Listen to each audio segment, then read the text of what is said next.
ഇതാണ് signature costume. അതെ അവർക്ക് നന്നായി ചേരുന്ന ഭയങ്കര രസമാണ് കാണാൻ വേണ്ടി. പേര് ദുർഗ എന്നാണെങ്കിൽ ഇപ്പൊ ബാലഭദ്രയെ പോലെ ഉണ്ട്. അതാരാ ബാലഭദ്ര അറിയില്ലേ? ചോറ്റാനിക്കരെ പോയാ മതി, കീഴ്ക്കാവില്. അവിടെ ഇരിക്കുന്ന അമ്മയാണ്. ഓ ശരി ശരി. ഭയങ്കര സുന്ദരിയാ. അപ്പൊ ദുർഗക്കുട്ടി തന്നെ. അപ്പൊ അയ്യോ എന്തൊരു ചുന്ദരിയായിട്ടാണ്. അതെ അതെ, നല്ല നല്ല ഐശ്വര്യം ഉണ്ടെന്ന് കാണാൻ. അതങ്ങനെയൊക്കെ പറഞ്ഞേ. എപ്പോഴും അങ്ങനെയാ, എപ്പോഴും നല്ല ഐശ്വര്യത്തോടെയാ വരിക. അതെ അതെ അതെ. ഇതൊരു സിഗ്നേച്ചർ ഡ്രസ് ആക്കിയ ഒരു കുഴപ്പമില്ല കേട്ടോ. ഇനി ബാക്കി വിശേഷങ്ങൾ പറഞ്ഞോളൂ. എന്ത് തോന്നുന്നു എം ജെ സാറിന്റെ പാട്ട് പാടാൻ പോകുന്നതായിട്ട്? സന്തോഷം. സന്തോഷാണോ? പേടിയുണ്ടോ? ഇങ്ങനെ അയ്യോ എം ജെ സാർ എന്ത് പറയും അങ്ങനെ തോന്നുന്നുണ്ടോ? ചെറിയ ചെറിയ അങ്ങനെ ഒന്നും പേടിക്കണ്ട. എം ജയങ്ങളുടെ പാട്ടിന് എം ജയങ്ങൾ ഒന്നും പറയില്ല. ഇവരാണ് കുഴപ്പക്കാര്. ഞാനല്ലേ ഇതേ കണ്ണട ഇട്ടിരിക്കുന്ന മച്ചേട്ടനാ കുഴപ്പം. അവിടെ ആരെങ്കിലും ഒന്ന് പറയണ്ടേ? ആരെങ്കിലും ഒരാൾ പറയണ്ടേ? അവിടുത്തെ നിഷാദ് നിവൃത്തിയില്ലാതെ പറഞ്ഞു പോകുന്നതാണ് ഞാൻ. അപ്പൊ ദുർഗു എന്തോ ഏതാ പാട്ട്? മണിക്കുയിലെ മണിക്കുയിലേ. ഹായ്. വാൽക്കണ്ണാടി. Tail mirror. വാൽക്കണ്ണാടി. ഓ അതാണ് ടെയിൽ മിറർ. കണ്ടുപിടുത്തം. S Ramesan Nair sir. Lyrics S Ramesan Nair sir, music M J sir, പാടിയത് സുജാത മാം, ദാസങ്കള്. ഞാൻ ഫീമെയിൽ വെർഷൻ അതാണ് പഠിച്ചത്. ഇത് ഡ്യുവറ്റും ഇല്ലേ? രമേശൻ നായർ സാർ എനിക്ക് ഗുരുതുല്യനായിരുന്നു. ഒരു മഹാപണ്ഡിതനായിരുന്നു. ഇപ്പൊ രാവിലെ 4 മണിക്കും 5 മണിക്കും ഒക്കെയാണ് അദ്ദേഹം ഇങ്ങനെ പാട്ടിന് എഴുതാനായിട്ട് അദ്ദേഹത്തിന് ഇഷ്ടം. അപ്പൊ ആ സമയങ്ങളിൽ അദ്ദേഹത്തിന്റെ പവിഴമല്ലി എന്ന പേരുള്ള ബ്യൂട്ടിഫുൾ ഒരു വീടുണ്ടായിരുന്നു തിരുവനന്തപുരത്ത്. അതെ അതെ. അപ്പൊ രാവിലെ 4:30 മണിയാകുമ്പോൾ ഞാൻ പോകും. അങ്ങനെ എത്രയോ വർഷങ്ങളുണ്ടായിരുന്നു. പറഞ്ഞ ദിവസമല്ല, ഇടയ്ക്കിടയ്ക്ക് അദ്ദേഹത്തിനൂടെ പോവും. അപ്പൊ എനിക്ക് ചുമ്മാ തോന്നുന്ന ചില ഈണങ്ങൾ ഇങ്ങനെ പാടിക്കൊടുക്കും. അപ്പൊ അദ്ദേഹം അതിനെ ലിറിക്ക് എഴുതും. അപ്പൊ എനിക്കൊരു രസം, കുട്ടാന്ന് പറഞ്ഞ് വളരെ സ്നേഹിച്ച് എന്നെ അങ്ങനെ വളർത്തിയെടുത്ത ഒരാളാണ് തീർച്ചയായിട്ടും രമേശൻ നായർ സാറ്. ഞാനിപ്പോഴും ഓർക്കുന്നത് ഒരു ടെലിവിഷൻ സൂര്യപുത്രി എന്ന് പറഞ്ഞിട്ടൊരു ടെലിവിഷൻ സീരിയൽ ഉണ്ടായിരുന്നു. അത് അക്കാലത്ത്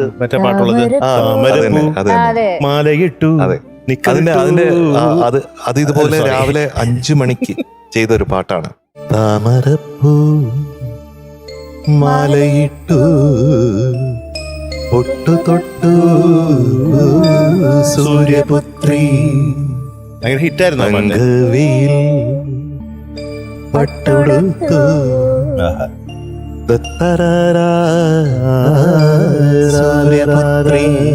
ഈ ആ കാലഘട്ടങ്ങളിൽ എല്ലാവരും ഇത് പാടുമായിരുന്നു, എല്ലാവരും കാണുമായിരുന്നു. ഭയങ്കര ഹിറ്റായിരുന്നു ഈ പാട്ട്. ഇപ്പോഴും ഇതിനെപ്പറ്റി എന്റെ ഇൻസ്റ്റാഗ്രാം മെസ്സേജിലൊക്കെ വരാറുണ്ട് പലപ്പോഴും. കഴിഞ്ഞ 2 ആഴ്ച മുമ്പേ ഒരാൾ എനിക്ക് ആ പാട്ട് അതിന്റെ ഒറിജിനൽ കയ്യിലുണ്ടോ എന്നൊക്കെ. എന്റെ കയ്യിലില്ല സുഹൃത്തെ. രമേശൻ നായർ സാറിന്റെ കാര്യം പറയാണ്. അപ്പൊ അദ്ദേഹമാണ് ഇത് എഴുതിയിരിക്കുന്നത്. അദ്ദേഹത്തിന്റെ ഓർമ്മകൾക്ക് മുമ്പിൽ വലിയൊരു നമസ്കാരം. വീണ്ടും വീണ്ടും വീണ്ടും. അപ്പൊ നമുക്ക് പാട്ട് കേൾക്കാം. All the best. Thank you.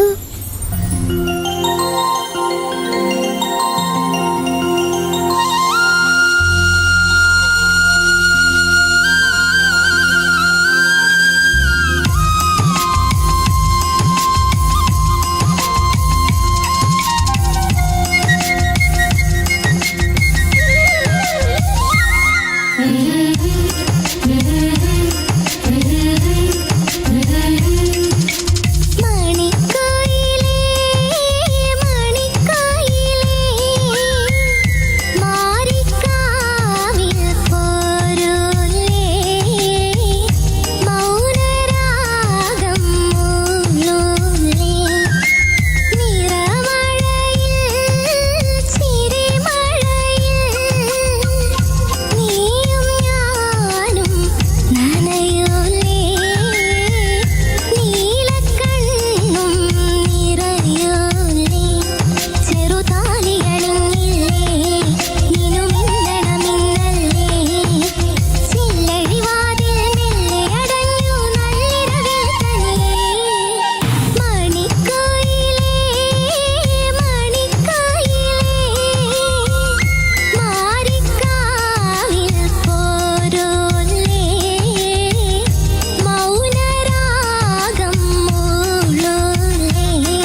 നെഞ്ചിലൊരാളില്ലേ കിളികൊഞ്ചട മൊഴിയല്ലേ ചഞ്ചലമിഴിയല്ലേ മലർമഞ്ചമുരുങ്ങിയില്ലേ ഓ കൊലുസിന്റെ താളം വിളിച്ചതല്ലേ തനിച്ചൊന്നു കാണാൻ കൊതിച്ചതല്ലേ ഇടവഴിക്കാട്ടിലെ ഇലയിതൻ ചോട്ടിലെ ഇക്കിളിമുട്ടുകൾ നുള്ളിയെടുക്കാൻ ഇന്നും ഒരാശയില്ലേ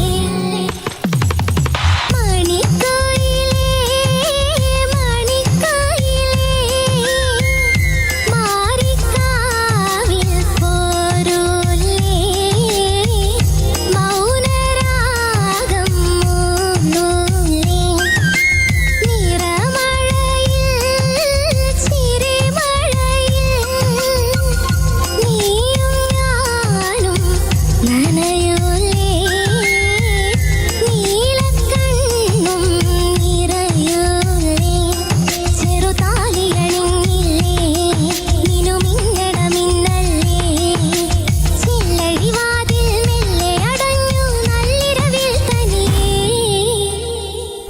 ആഹാ വെരി ഗുഡ് വെരി ഗുഡ്. ഇഷ്ടോ ഇഷ്ടു. Thank you. അപ്പൊ ഞാൻ ഇതിന്റെ കുറെ ഓർമ്മകൾ സത്യത്തിൽ പാട്ട് എത്ര ആസ്വദിക്കാൻ പറ്റുമെന്ന് എനിക്ക് അറിഞ്ഞുകൂടാ. കാരണം എന്റെ പാട്ടുകൾ ഇപ്പൊ FM റേഡിയോയിൽ വരികയാണെങ്കിൽ ഞാൻ ഒന്ന് യാത്ര ചെയ്യുമ്പോൾ അപ്പൊ തന്നെ ഞാൻ മാറ്റും. എനിക്ക് മറ്റുള്ളവരുടെ പാട്ടുകൾ കേൾക്കുന്നതാണ് എനിക്ക് ഏറ്റവും ഇഷ്ടപ്പെട്ട കാര്യം. അതുകൊണ്ട് തന്നെയാണ് ഇവിടെ വരുമ്പോഴത്തേക്കും എന്റെ പാട്ടുകൾ അവതരിപ്പിക്കുമ്പോഴത്തേക്കും എനിക്കത് ജഡ്ജ് ചെയ്യാനോ ഒന്നും ഇഷ്ടപ്പെടാത്തതിന്റെ കാരണം അതാണ്. പക്ഷെ ഒരു മോമെന്റ് ഞാൻ ഇങ്ങനെ ഓർക്കായിരുന്നു ഇതിന്റെ കോമ്പോസിഷനിൽ. അതായത് മധു പഴയ കാലത്ത് മോഹനേന്ദ്രൻ സാറിനടുത്ത് പഠിക്കാൻ പോകുമ്പോൾ നെയ്യാറ്റിൻകരയാണ് ബസ്സിലെ പോണേ. അപ്പൊ സാറ് താമസിക്കുന്ന വഴുതൂരാണ്. അവിടെ നിന്ന് ഈ നെയ്യാറ്റിൻകര ബസ് സ്റ്റേഷനിലോട്ട് ഒരു ബസ് കയറും, അവിടെ നിന്ന് ഒരു ലോക്കൽ ബസ്.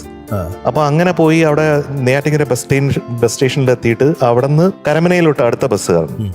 അപ്പൊ അത് കയറി അപ്പൊ നമ്മൾ തിരുവനന്തപുരത്തേക്ക് ടിക്കറ്റ് എടുത്തു, അവിടെ ഇരുന്നു. അപ്പൊ ഇങ്ങനെ പോകുമ്പോഴത്തേക്കും നമ്മുടെ കൃഷ്ണൻകോവിലുണ്ടല്ലോ, നെയ്യാറ്റിൻകര കൃഷ്ണൻകോവിൽ, അവിടെ പാടിയിട്ടുണ്ടോ? 2-3 തവണ. മധു പാടാത്ത അമ്പലങ്ങളുണ്ടോ? ഇല്ല. ഇല്ല. അവിടുത്തെ ഭക്തിഗാനങ്ങളും പാടിയിട്ടുണ്ട്, പ്രോഗ്രാമും ചെയ്തു. ഓക്കെ. അപ്പൊ അവിടെ അത് അടുക്കുമ്പോഴത്തേക്കും ഞാനൊരു കച്ചേരിയുടെ വെളിയിൽ സ്പീക്കറിൽ കേൾക്കുകയാണ്. ഇതുവരെ കേട്ടില്ലാത്ത പോലത്തെ ഒരു തോടി കേൾക്കുക എന്ന് പറഞ്ഞാൽ അതിന് ഒരുപാട് ഫോക്ക് സ്പർശമുണ്ട് ആ തോടിക്ക്. സാധാരണ നമ്മൾ കർണാട്ടിക് ക്ലാസിക്കൽ അത്രയും ക്ലാസിക്കലായിട്ട് പോകുമ്പോൾ ഫോക്ക് സ്പർശമുണ്ട്, പക്ഷെ അതേസമയം ക്ലാസിക്കലായിട്ടും തോന്നിക്കുന്ന ഒരു അത്ഭുതകരമായിട്ടുള്ള ഒരു കോമ്പിനേഷനിൽ ഒരാൾ പാടിക്കൊണ്ടിരിക്കുക. ഇത് ആരാണെന്ന് പറഞ്ഞൂടാ. ഞാനുടനെ എണിച്ച് കണ്ടക്ടർ എടുത്ത് പറഞ്ഞു എനിക്ക് ഇവിടെ ഇറങ്ങണം, ഇയാൾ തിരുവനന്തപുരത്തേക്കല്ല ടിക്കറ്റ് എടുത്ത്, പിന്നെ എന്താ പരിപാടി എന്നൊക്കെ പറഞ്ഞ് എന്റെ അടുത്ത് ദേഷ്യപ്പെട്ടു. അപ്പൊ ഞാൻ പറഞ്ഞു എങ്ങനെയെങ്കിലും നിർത്തരുത് വെച്ചാൽ അങ്ങനെ ഇറങ്ങി ഞാൻ നേരെ ഈ അമ്പലത്തിലോട്ട് ഓടി അവിടെ പോയിരുന്നപ്പോഴത്തേക്ക് ആകെ 5-6 പേരേ ഉള്ളൂ കച്ചേരിയൊക്കെ.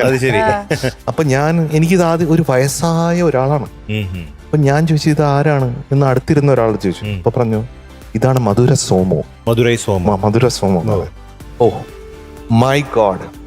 അത് ഞാൻ കേട്ട് ആ തോടി അതുവരെ ഉണ്ടായിരുന്ന ഞാൻ പഠിച്ച തോടിയല്ല ശരിക്കുള്ള തോടി എന്ന് മനസ്സിലായി.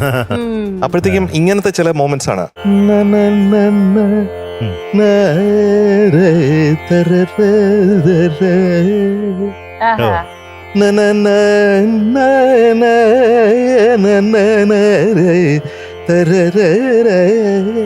അങ്ങനെ വരും.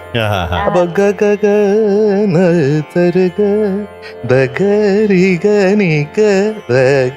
ഇങ്ങനെയൊക്കെയുള്ള മകരി മക മക നീ മകരി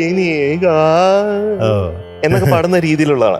അതൊക്കെ മേലത്തെ ഹയർ റേഞ്ചിലാണ് പാടുന്നത് അനായാസമായിട്ട്. അപ്പൊ ഈ പാട്ട് ചെയ്യുമ്പോഴത്തേക്കും എല്ലാവരുടെയും മൗനരാഗം ഇത് തന്നെ എല്ലാവരുടെയും വരുന്നു. അപ്പൊ ഞാൻ വീട്ടിൽ പോയപ്പോഴത്തേക്കും എനിക്ക് തോന്നി ഇത് ഇങ്ങനെ സ്റ്റീരിയോ ടൈപ്ഡായിട്ട് പിന്നെയും വന്നുകൊണ്ടിരിക്കുന്നു, എന്തെങ്കിലും ഒരു ചേഞ്ച് വേണ്ടേന്ന്. അപ്പൊ അങ്ങനെ ഇങ്ങനെ ഒരു ഉറക്കത്തിന്റെ ഇടയിൽ എനിക്ക് തോന്നി മധുര സോമു സാർ പാടിയ ആ തോടിയിൽ നിന്ന് ഒരു സാധനം നമുക്ക് ഇങ്ങോട്ട് കടക്കാം. മൗനരാഗം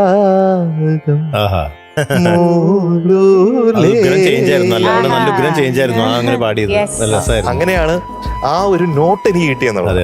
അപ്പൊ അത് ഒരിക്കലും മറക്കാൻ പറ്റാത്ത മധുര സോമു സാർ ഒരു കോമ്പോസിഷനിലെ ഒരു നോട്ട് വലിയ സംഗീതജ്ഞൻ തന്നതാണ്. അപ്പൊ ഇതൊക്കെയാണ് എന്റെ കഥ. ഇപ്പൊ ഈ കഥകളൊക്കെ ഞാൻ പറയുന്നത് വെച്ചാൽ അതൊക്കെ ഇൻസ്പയർ ചെയ്യണം എന്റെ കുഞ്ഞുങ്ങൾക്ക്, അല്ലെ? എന്റെ എക്സ്പീരിയൻസ് അങ്ങോട്ട് തരികയാണ്.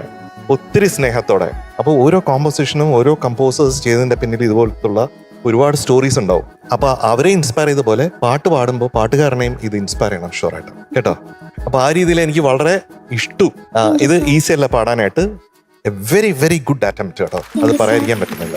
മധു അങ്കിൾ, ഓ അമ്മ ഒരു രണ്ടുപേര് പാടിത്തരോ? ഈ പാട്ടിന് റെക്കോർഡിങ്ങിന് എന്നെ വിളിക്കുമ്പോൾ വിളിച്ചപ്പോൾ കുട്ടനേട്ടൻ പറഞ്ഞു ഇത്തിരി ടഫായിട്ടുള്ള പാട്ടാണ്, എന്തായാലും നമുക്ക് ഇത് മിക്കവാറും അവാർഡ് കിട്ടാൻ ഒരു ചാൻസ് ഉള്ള പാട്ടാട്ടോ, അങ്ങനത്തെ ഒരു പാട്ടാന്നൊക്കെ എൻ്റെ അടുത്ത് പറഞ്ഞു. എന്നിട്ട് ഞാൻ തിരുവനന്തപുരത്ത് SS ഡിജിറ്റൽ സ്റ്റുഡിയോയിലാണ് റെക്കോർഡ് ചെയ്തത്. അത് കഴിഞ്ഞ് ഇങ്ങനെ പാട്ട് പഠിപ്പിച്ചു. അപ്പൊ തോന്നി ഭയങ്കര ഹൈ പിച്ചിലാണ് ഈ പാട്ട്, താഴത്തേക്ക് വരുന്നതേ ഇല്ല, ഒരു മുകളിലാണ് അതിന്റെ സഞ്ചാരം ഭൂരിഭാഗം. കടുക് പൊട്ടിക്കണ പോലത്തെ വരികളും ഇങ്ങനെയാണ്, ഭയങ്കര ബുദ്ധിമുട്ടാണ്. അങ്ങനെ സ്പീഡ് നല്ല അത്യാവശ്യം സ്പീഡും ഉണ്ടല്ലോ. അങ്ങനെ ഒരു പാട്ടാണ് പാടി നമ്മൾ 1.5 മണിക്കൂർ, അത്ര 1.5 മണിക്കൂർ മാക്സിമം അതിന്റെ ഉള്ളിൽ മധു പാടിയിട്ട് പോയി. ഇതെല്ലാം കഴിഞ്ഞ് ഞാൻ മറന്നുപോയി. പാട്ട് പാടി കഴിഞ്ഞ് കുറച്ച് നാളായി, സിനിമ റിലീസ് ചെയ്തു, സിനിമ പോയി കണ്ടു, നല്ല രസമായിട്ട് തോന്നുന്നുണ്ട്. എനിക്കാണത് ഒരു മെഗാ ഹിറ്റ്, കുട്ടൻചേട്ടൻ്റെ ഫസ്റ്റ് മെഗാ ഹിറ്റ് പാട്ടുകളായിരുന്നു അത്. ഒരു കൊല്ലം കഴിഞ്ഞ് ഞാൻ അമേരിക്കൻ കോൺസുലേറ്റിലെ ഇന്റർവ്യൂവിന് വേണ്ടി പോകുമായിരുന്നു ദിവസം മദ്രാസിൽ. ഫ്ലൈറ്റ് ഇറങ്ങി ഇങ്ങനെ നടക്കുന്ന വഴിക്ക് ഒരു കോള് വന്നു. എം എ ബേബി ചേട്ടനെ വിളിക്കണേ. മധു, കൺഗ്രാജുലേഷൻസ് പറയാ. താങ്ക് യു ബേബി ചേട്ടാ. ഞാൻ വിളിച്ച് കൺഗ്രാജുലേഷൻസ് പറഞ്ഞപ്പോൾ താങ്ക് യു പറഞ്ഞില്ല, എന്തിനാണെന്ന് ചോദിച്ചില്ലല്ലോ. എന്താണ്? മധുവിനാണ് ഇത്തവണത്തെ സ്റ്റേറ്റ് അവാർഡ് ബെസ്റ്റ് സിംഗറിന്റെ എന്ന് പറഞ്ഞു. അപ്പോൾ എനിക്കിങ്ങനെ വല്ലാതെ ഒരു ഭയങ്കര ഒരു അയ്യോ, എനിക്കത് ഓർത്തിട്ട് വല്ലാതെ. ഞാൻ അപ്പൊ തന്നെ കുട്ടൻചേട്ടനെ വിളിച്ചു. അതെ, കുട്ടൻചേട്ടൻ അങ്ങനെ വിളിച്ചിരുന്നു. കൺഗ്രാജുലേഷൻസ് ഉണ്ടാന്ന് പറഞ്ഞു. അപ്പൊ അങ്ങനെയാണ് ഈ പാട്ടിന്റെ ഒരു അനുഭവം.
ചേട്ടാ, ഓ അതിന്റെ ആ പാട്ടിന്റെ ലാസ്റ്റത്തെ ആ ക്ലൈമാക്സ് ഒന്ന് പാടിത്തരാവോ? ഓക്കെ.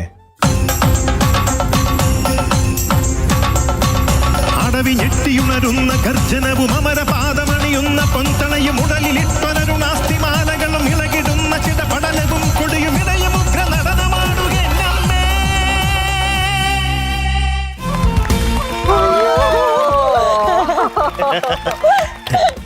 ഇതൊക്കെ പുഷ്പം പോലെയാണ് പാടണേ. ദുർഗു, എന്തോ? അപ്പൊ ഇന്നത്തെ മാർക്ക് അറിയണ്ടേ? ഇന്നത്തെ മാർക്ക് 98 out of 100.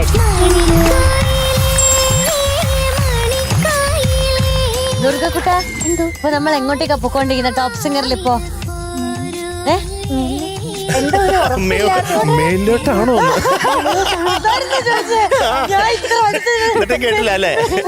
നമ്മളിപ്പോ എങ്ങോട്ടാ പോയിക്കൊണ്ടിരിക്കണേ? മേലോട്ട്. മേലോട്ടാണോ? നമ്മള് മേലോട്ടാ പൊക്കോണ്ടിരിക്കുന്നേ. പക്ഷെ നമ്മുടെ quarter final, semi final, grand finale അതൊക്കെ ഇങ്ങനെ അടുക്കാറായിക്കൊണ്ടിരിക്കുക. അപ്പൊ എന്ത് ചെയ്യണം? നമ്മൾ കുറച്ചുകൂടെ പ്രാക്ടീസ് ചെയ്യണം. അപ്പൊ അടുത്ത റൗണ്ട് തൊട്ട് അത് മനസ്സിൽ വെച്ച് നമ്മൾ പെർഫോം ചെയ്യണം. All the very best. Tata. Good night.